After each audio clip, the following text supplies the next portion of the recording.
And now for the important part. I'm going to introduce tonight's guest, who is Cyd Peroni. And Cyd is a photographer drawn to the Japanese concept of mono no aware, which is a recognition of the impermanence of things and the transience of time. Creating images that tug at something deeper than reason and logic, Cyd experiments with digital, traditional, and alternative processes, and often works in combination to best convey universal human emotions and stories. And without further ado, I'm going to turn you over to Cyd. All right. Thank you. Okay, everybody should see that big old name up there. Looks good. All right, so I just wanted to say hello to everybody and just start off by saying a big thank you to Dale and the Halide Project for having me. And thanks to everybody here for spending some time with me tonight. I really appreciate it. I hope this photo of me at around 8 makes you smile. I put it at the start because although my imaginary friends have long gone, I try to remind myself to keep her sense of wonder and joy and the idea of staying open to the possibilities. Plus, who doesn't love that beaver smile? From some of the milestone dates that I've listed here, like a driver's license at 26 and a bachelor's degree at 35, you can see that I'm a bit of a late bloomer. Julia Margaret Cameron started photography at 48, so I'm taking this as a good thing. I've lived in rural areas most of my life and couldn't wait to get out and into the big city after high school. I did a couple of years for an associate's degree and then was anxious to get started working. And I started my professional life working as an assistant to a book editor for a publishing company called Signs of the Times in Cincinnati, Ohio. This led to other opportunities in publishing and eventually in the printing industry, which I came to love. I started in customer service and ended as a project manager planning the production side of a job. My love of paper really, I think, started in my printing days. I often remember the warehouse guys who would give me scraps of paper to take home and to try out my new home printer. And in fact, one of the warehouse fellows gave me my first sheets of vellum to try. Before vellum was really made to go through an inkjet printer, so those are fun experiments. After some time, though, I worked many years in printing and really became a workaholic. My sister died suddenly, and when that happened, it really made me rethink how I was living my life. So I left the printing industry and started my own business as a freelance writer and editor. This gave me the time to get back to photography, which had nagged at me since my first classes in gelatin silver printing when my husband and I lived in Utah. I am a self-taught photographer. These are just some of the talented people who've taught me along the way. I feel really lucky to have had these opportunities, but for me, the thing that I learned early on was a sense of community that I found within photography. All of these people, everyone has been really generous beyond measure with their time and talent. From the artists listed here to people I've met at workshops and exhibitions and meetings, to books like those of Christina Anderson, to local darkrooms and galleries like Art Intersection here near my home in Gilbert, Arizona. All of these people are responsible for everything that I know, and I appreciate them and their friendship. I would say that I have 3 major influences or inspirations for my work. I see my art practice, first of all, as a way of making sense of the world and life's experiences. As with so many of us, the natural world holds particular interest to me. I see metaphors and life lessons in nature everywhere. Poetry, lyrical prose, again, very important to me. Beautifully written words are often the backbone of my artist statements, and I really hope that my images can touch the heart in a way that beautiful poetry does. These 2 quotes are some of my recent favorites that changes almost weekly. Mary Oliver, of course, very familiar with so many people. She was a beautiful writer. And recently I've discovered the writing of John O'Donohue, and I'm reading a book called Beauty right now. And he touches a lot of things that I think artists would be interested in. So I would recommend that as well. So as for artistic influences, I love Minor White. I love the forms and textures of his images and their meditative quality. This quote here, I'm going to read this. This is by Lisa Hosteller, and she wrote that through his mystical approach to photography, Minor White has become one of the most influential photographers of the post-war era. His landscape photographs often create abstract images that disorient the viewer and penetrate beneath the surface of the subject. White developed sequences for these pictures that underscore the meditative possibilities of reading photographs as a means of spiritual self-knowledge, a practice that continues to inspire many contemporary photographers, and I count myself among that. Alberon Cabrera is a contemporary duo that I became interested in very recently. They use gold, which is gold leaf, which is also a material that I've been using quite a bit in the last 5 years. Like Minor White, sometimes their images are a bit disorienting. They're inspired also by the natural world, but don't always present it in a way that you might expect. So I really love their work. American painter Dorothy Fratt. I appreciate, the color field painter that she is, or was, excuse me. I appreciate these forms and their relationships to each other. And I love how she played with the edges of a painting. And I'm seeing this sort of desire to create these types of compositions in my own work lately. And of course, this is my mom. This is a portrait I did of her when she was 99. She loved nature and poetry, writing some herself. She collected art glass and art pottery. Forms, textures, and colors of the pieces she brought into our home gave me an appreciation of craftsmanship. And really, she was creative in everything that she did. She could take weeds out of the yard, stick them in an antique milk bottle, and create something incredibly beautiful to look at. I miss her, and I love her very much still. And here's just a fun look at, a brief and fun look at my home studio. To be honest, I've taken over at least a third of our house, including the guest bathroom for wet darkroom processes. There won't be any pictures of the bathroom or the 3 additional closets that are full of books and darkroom chemistry. You can kind of see the layout here in my home office and studio.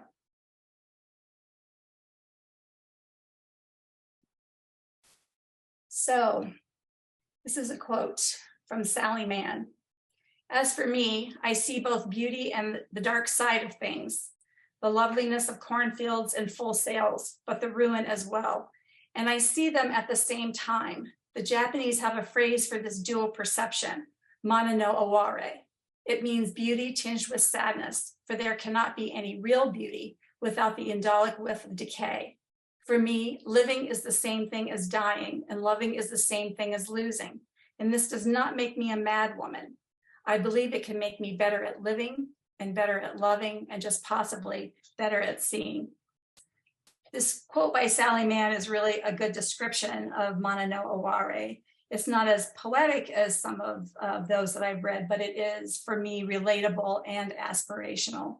So the concept of mana no aware is a theme that grounds most of my art practice. I'm going to take you now into selections from some of the images that I have exhibited.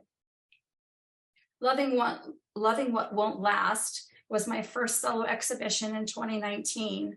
And it was really the first body of work that really began for me looking at the concept of mana no aware.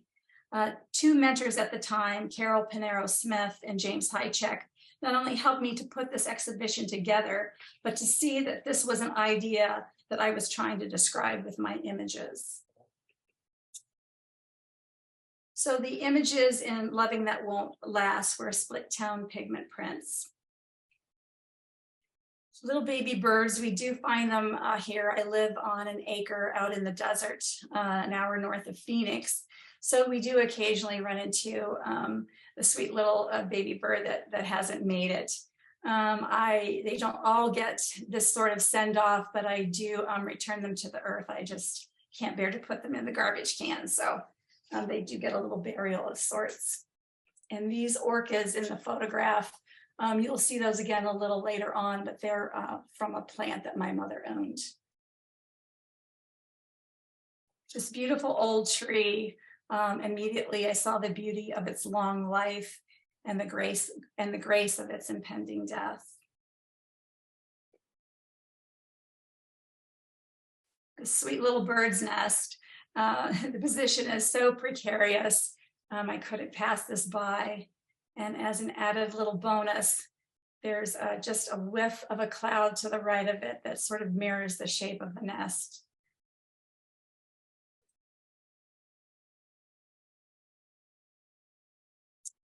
These leaves floating along the water remind me of the allegory about never being able to step into the same river twice.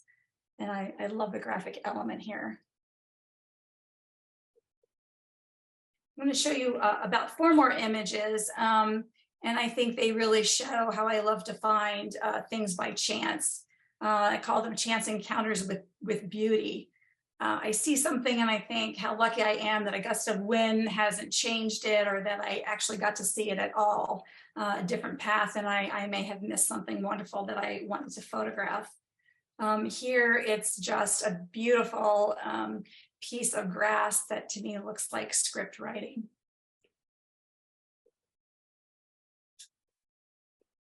And the sweet little huddle of leaves here again in the water remind me of my family, my brother and sister and myself.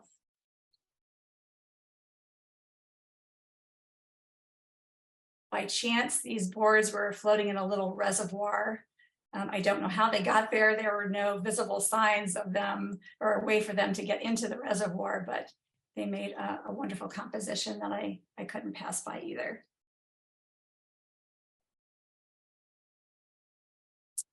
And this sweet little stick I found in a puddle after a monsoon rainstorm.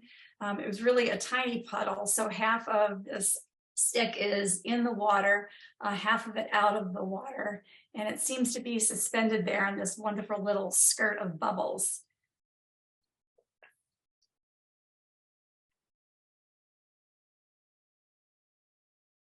The Amber of the Moment was my second solo exhibition here in Phoenix, and it was in 2020. It was shown during the middle of the pandemic.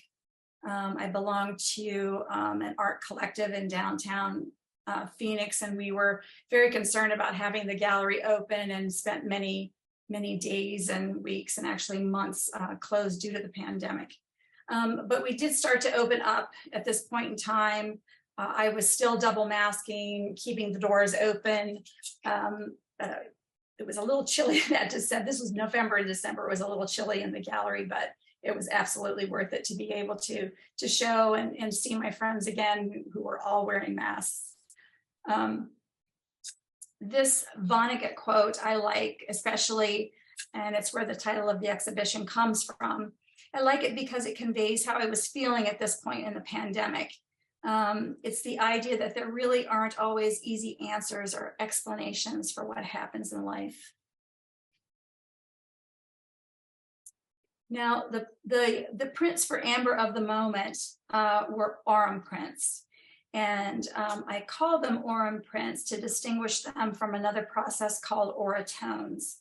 So aurum prints are archival pigment prints printed on translucent vellum paper, backed with 24-karat gold leaf, and then finished with varnish to make this translucent paper even more translucent.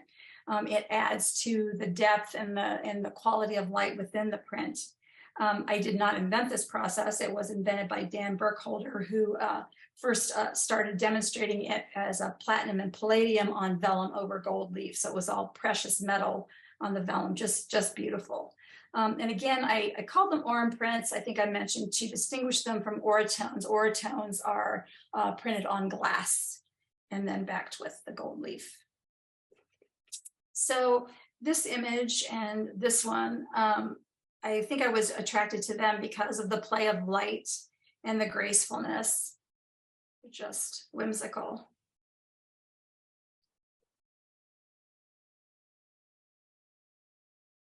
These upper tree branches reminded me of a ballerina's arms, so graceful and delicate. And these brambles also, as thorny and prickly as they were also really graceful. And in fact, I titled this piece Reaching for the Poetic. Now, the next couple of images you'll see, they're actually sidewalk weeds. I love them for they're just they have such an unconventional, beautiful shape to them. They were growing very close to the sidewalk where anybody could have just walked by and trampled them. And to me, it's just a wonderful metaphor for taking risks in life.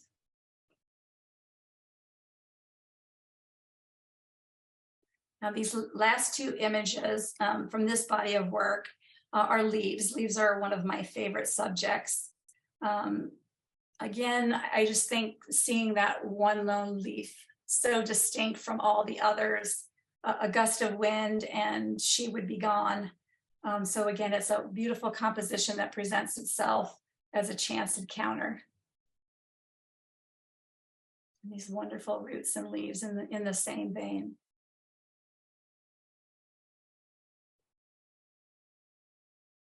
Touch base just briefly here in this section for materials as metaphors. This is really important to me for the amber of the moment to help convey what I was trying to say with these images. The vellum for me represented the thin veil through which we interpret life's experiences, and that Mary Oliver poem at the beginning too will also talk about that veil of life's experiences.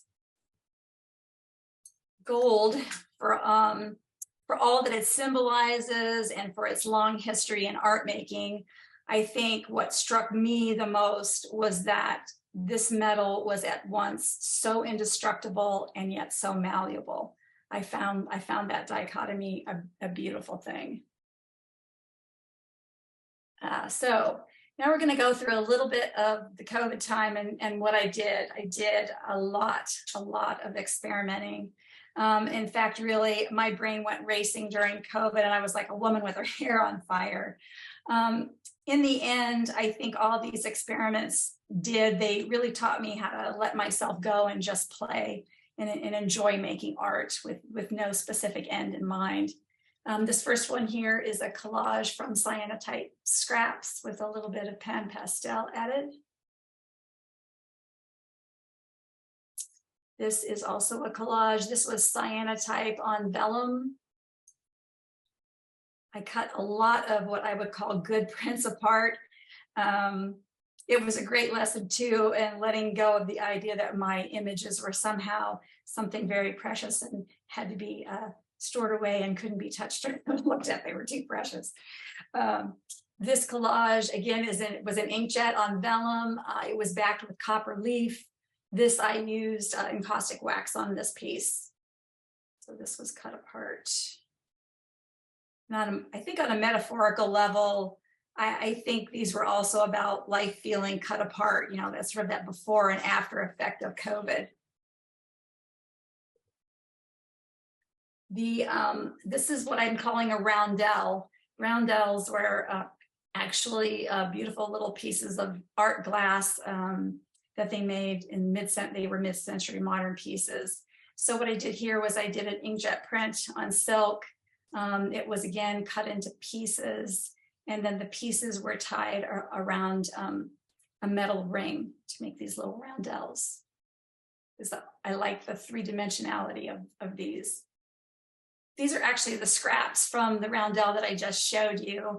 I thought it made a beautiful composition and tried to save it by lightly spraying a piece of paper with adhesive and putting it on top of the scraps, trying not to move them. And it was so light and going everywhere, but I managed to save a few and take a picture for this.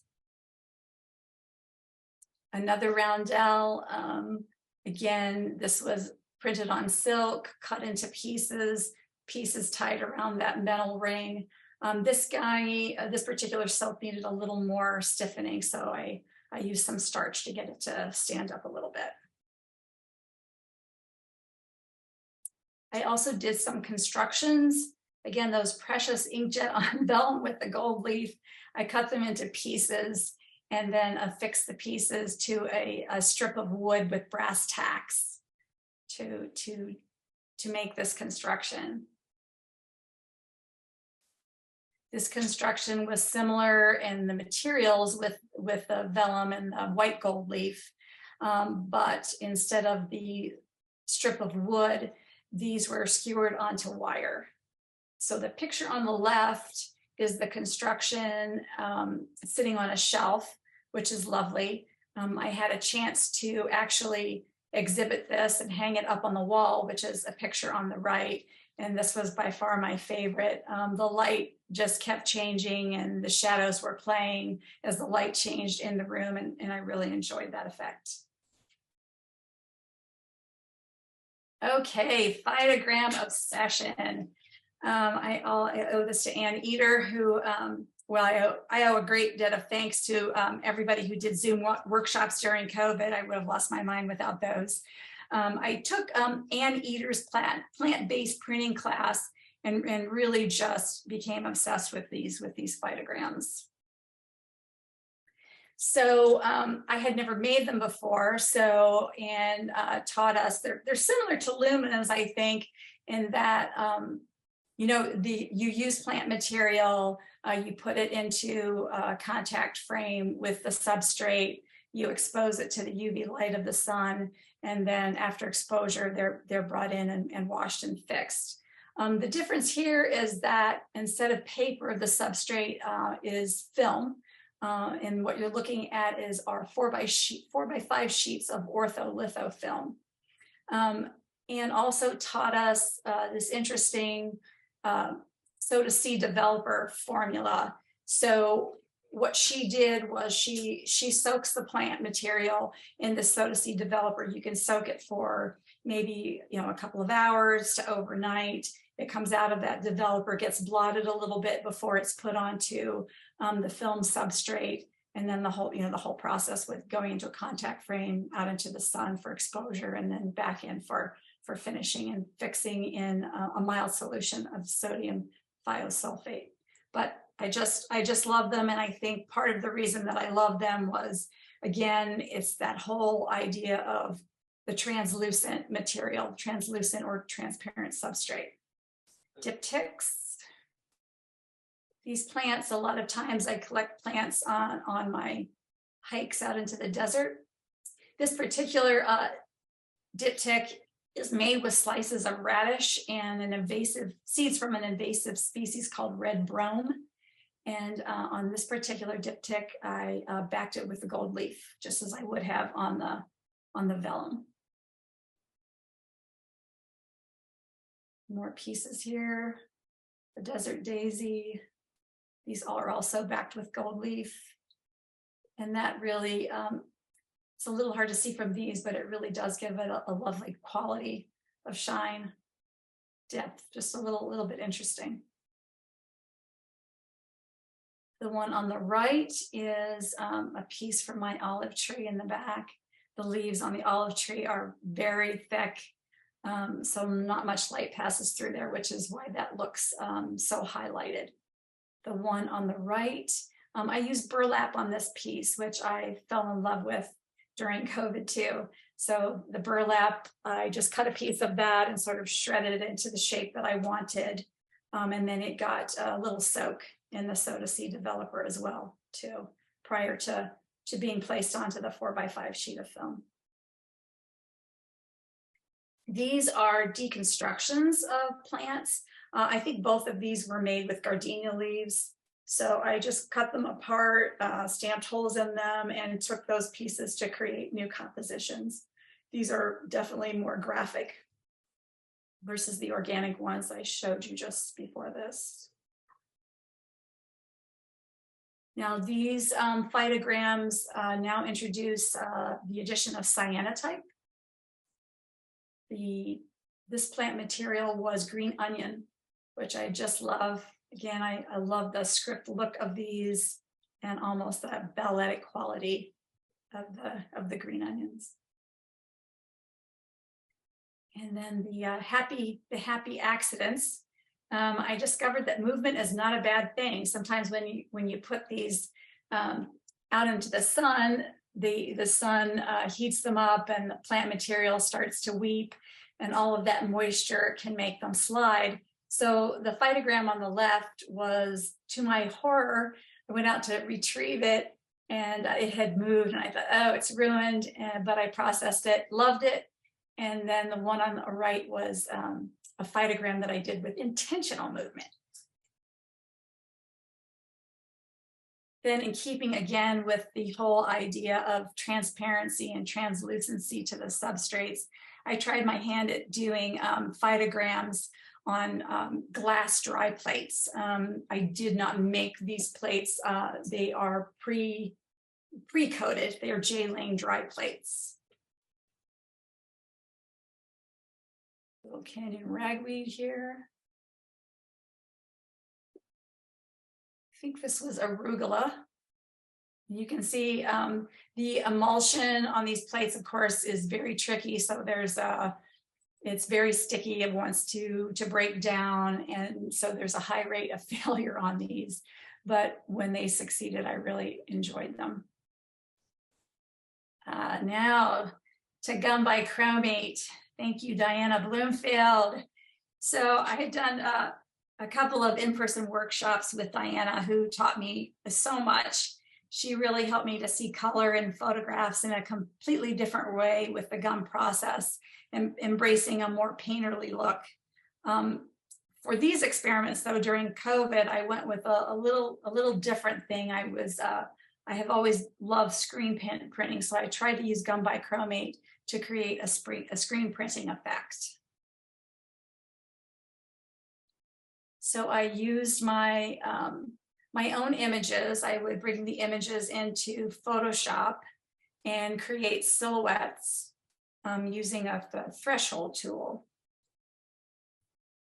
Then the silhouettes, they were then turned into negatives, lots of black ink used in creating all of these. In the end, I think I created about a dozen or so final prints. They're about 10 by 15 in size. This particular one, I love. It is of my sister Lynn. And when I did the violet on the flower petals, when it went into the wash, I took a paintbrush and just lightly took off some of that quinacridone violet off the petals. And so it created a two-tone effect on the petals. And hopefully you can see that a little bit. I was just love that discovery. So, and this is an egg and dart motif, very graphic, a little different again. And this is a buddy of mine, Andrea Markowitz, who's a wonderful playwright here in Phoenix. She posed for me. And so I turned that image into a silhouette and combined it with pictures of great horned owl feathers. The text inside her silhouette is actually a verbiage from the introductory to the Migratory Bird Treaty Act, which talks about how it is illegal to collect feathers, particularly these great horned owl feathers. Not to be done. And then on to lumens, the glorious lumens. Another obsession, not just with COVID, but always. I think I've always loved lumens because I feel that it's a collaboration with nature, and it's a letting go of control over the outcome. I used Ann Eater's developer formula and cyanotype on these, which I don't think I had done that when I originally started to make lumens, but I liked the Soda C formula and the addition of the cyanotype because I thought it gave another layer of interest and dimension to the lumens. These first four that I'll show you are all unfixed. So you'll see some pretty vibrant color here because they aren't fixed. And they are also all done on new gelatin silver paper. This particular one will be, it was onion slices, again, sweet onion. And the onion slices go on to the gelatin silver paper and then put into a contact frame, exposed in the sun, and brought back in and washed. This one there are 4 tiny little pieces of iceberg lettuce, which ended up looking, I thought, like pieces of stone or granite marble, something like that. This one I call my crazy punch bowl. This was string, again, sweet onion and lemon slices. Again, unfixed and new paper versus expired paper. And here you can really see the cyanotype used here. These were smashed raspberries, unfixed, and the little circles on this print were a mesh that I also applied over top of the smashed raspberries. So some of the juice got in there and created those lovely little circles. Now the next 4 are also lumens. These are, they will have cyanotype on them. That'll be pretty obvious, but they are fixed. So they went into that mild solution of hypo. These were also done on expired gelatin silver paper. This particular paper was a Kodak Ectalor satin, and it had a wonderful sort of texture to it, like a little nubby texture. And so the cyanotype would sort of settle into those spaces in between the nubs and create that speckled pattern. This particular one is made with mesquite seedlings. This is what I call my Jack and the Beanstalk image. Again, you can see that soda seed developer on this one in particular, creating those dark brown and black areas on the plant. This was a small branch of canyon ragweed, but it got exposed twice. So the first exposure, I soaked it in the soda seed developer, blotted it off a bit, put it on the paper, the Kodak Ectalor expired paper, and there was a little bit of cyanotype with that.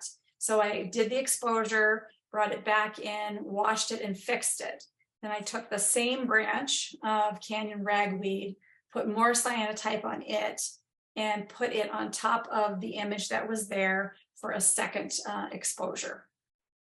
And brought it back in, and then just because it was only cyanotype, it just required a rinse.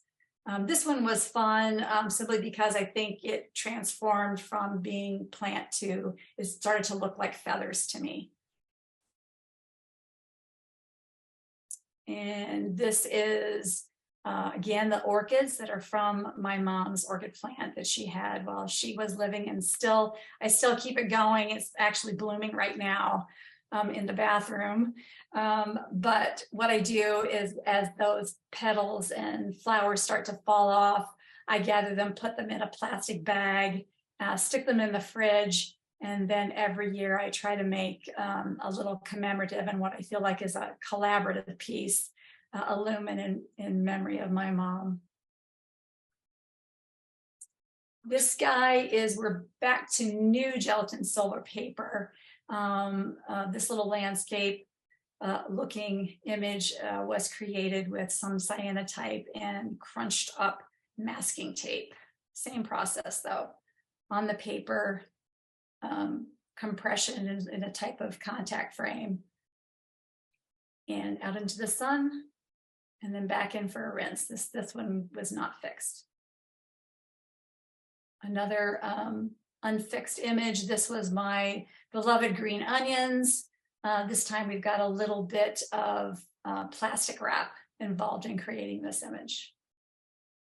This was also new paper, and pretty sure this was unfixed. This 8x10 was created using kosher salt, cyanotype, and plastic wrap, and a little bit of sudsy water too.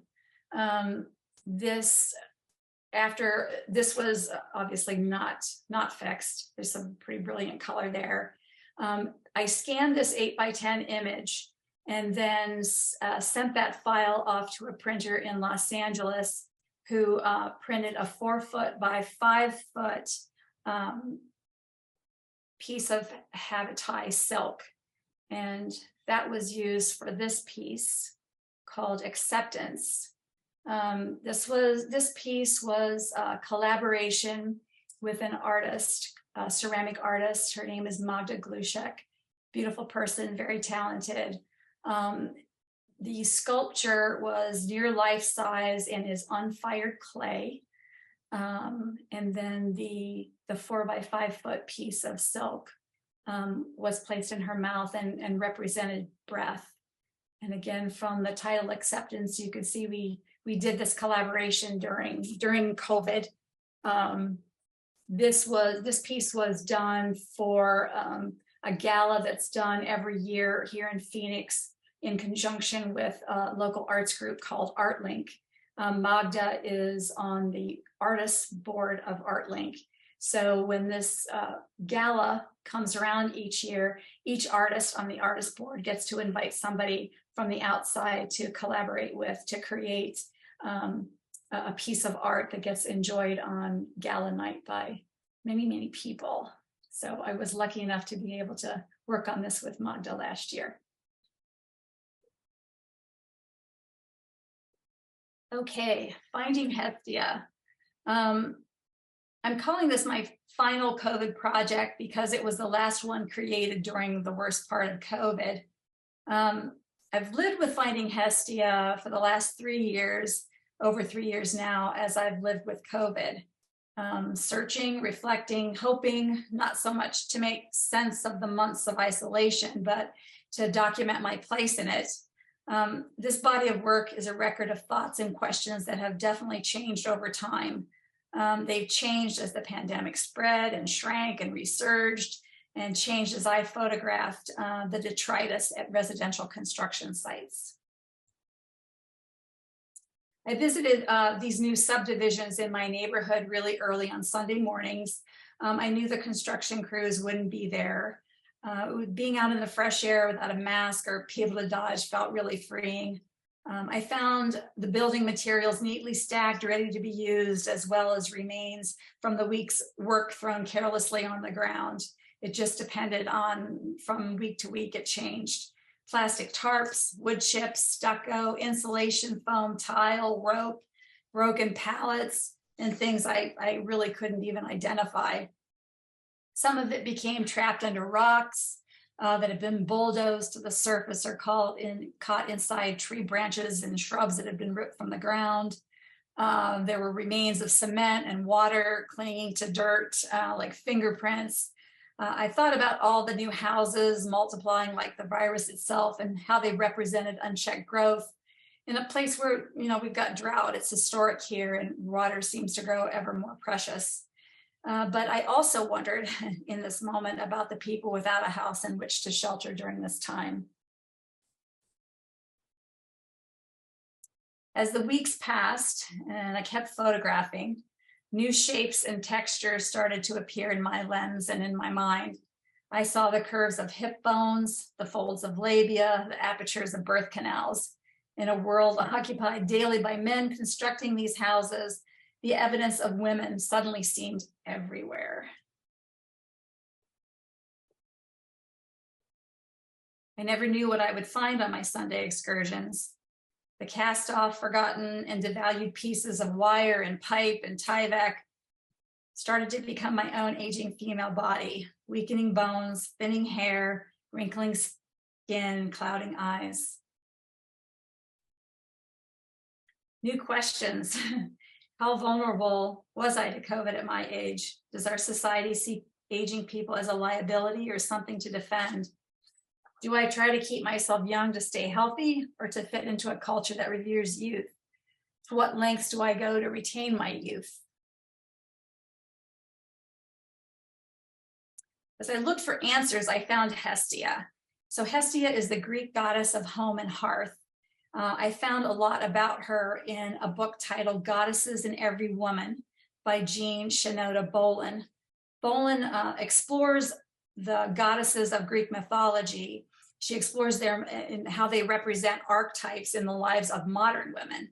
So she writes about Hestia this way, quote, Hestia is an archetype of inner-centeredness. She is the still point that gives meaning to activity, the inner reference point that allows a woman to be grounded amid outer chaos, disorder, or ordinary everyday bustle. So I don't know. I don't know that I have all the answers to the questions. This time of pandemic have birthed in me, but I think I'm trying to search for Hestia's wisdom. And I really like, again, how Bolin talks about Hestia. She writes some more about Hestia, saying, Hestia's detachment gives this archetype a wise woman quality. She is like an elder who has seen it all and has come through with her spirit undampened and her character tempered by experience. And I hope that's me. So that's the end of the presentation pretty much. I would love to hear from you though and have any kind of a conversation if you'd like to share your thoughts on home, hearth, how the idea of home may or may not have changed for you during the pandemic, or how you feel about aging in this society. I'd love to hear from you. Please do. Feel free to drop me an email. And so this is the end. Thank you so much. I really appreciate the Halide Project for giving me this opportunity. And thank you everybody for coming tonight and letting me go on a little bit. Thank you.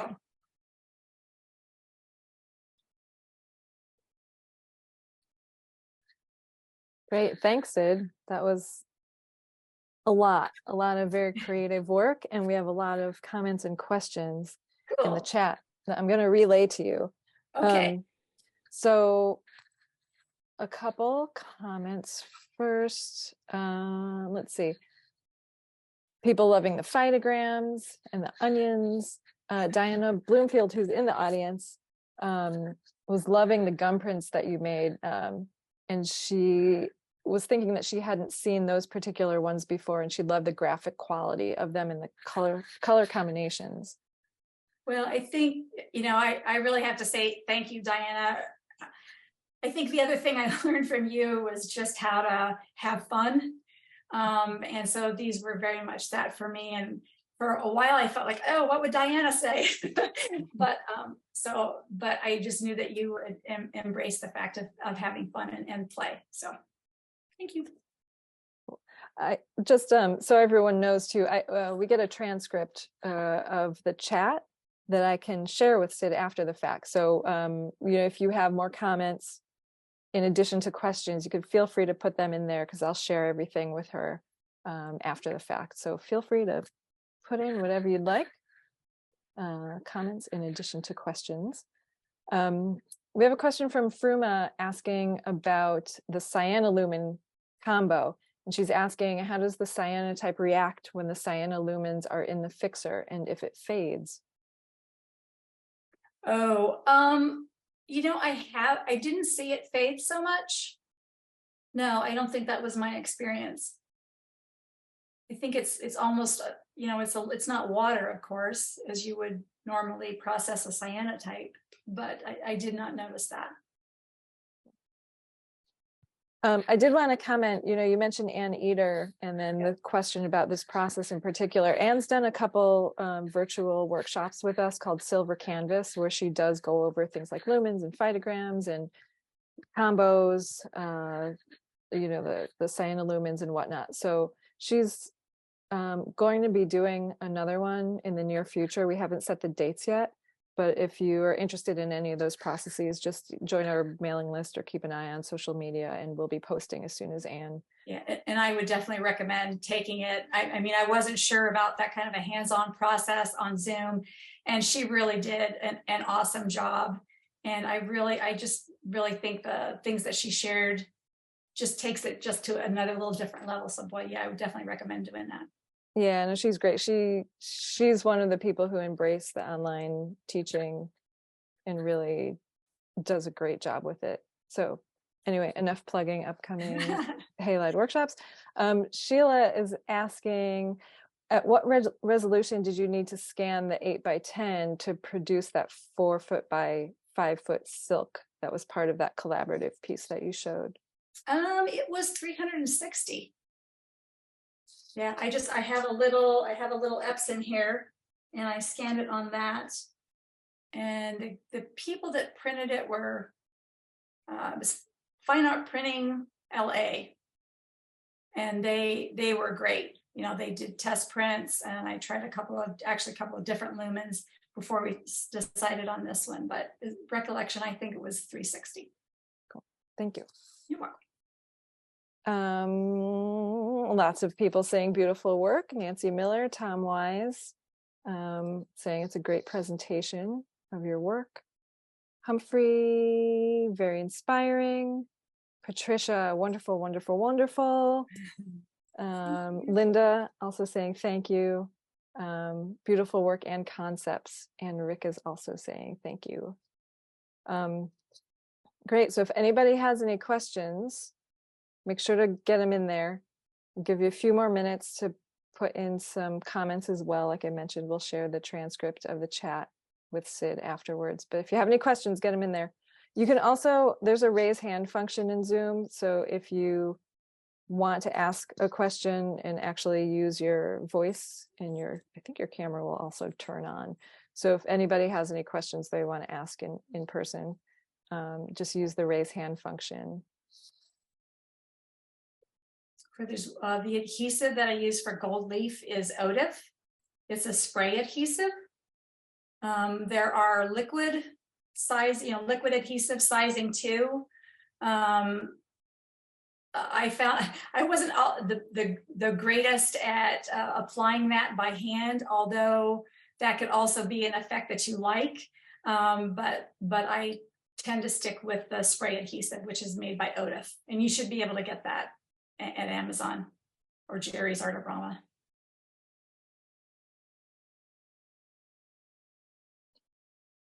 Thank you for your questions. Diana just put a comment in there saying that her goal in every workshop is to have people leave and constantly say to themselves, what would Diana do or say or think? But she's glad that you took your own path. And for what it's worth, she said she really would have said, well done, Cyd. Oh, thank you. You're the best.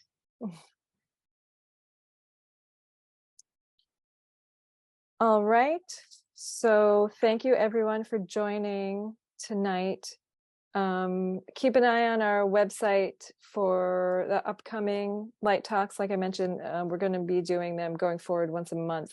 Our next one, I think it's Monday, March 20th.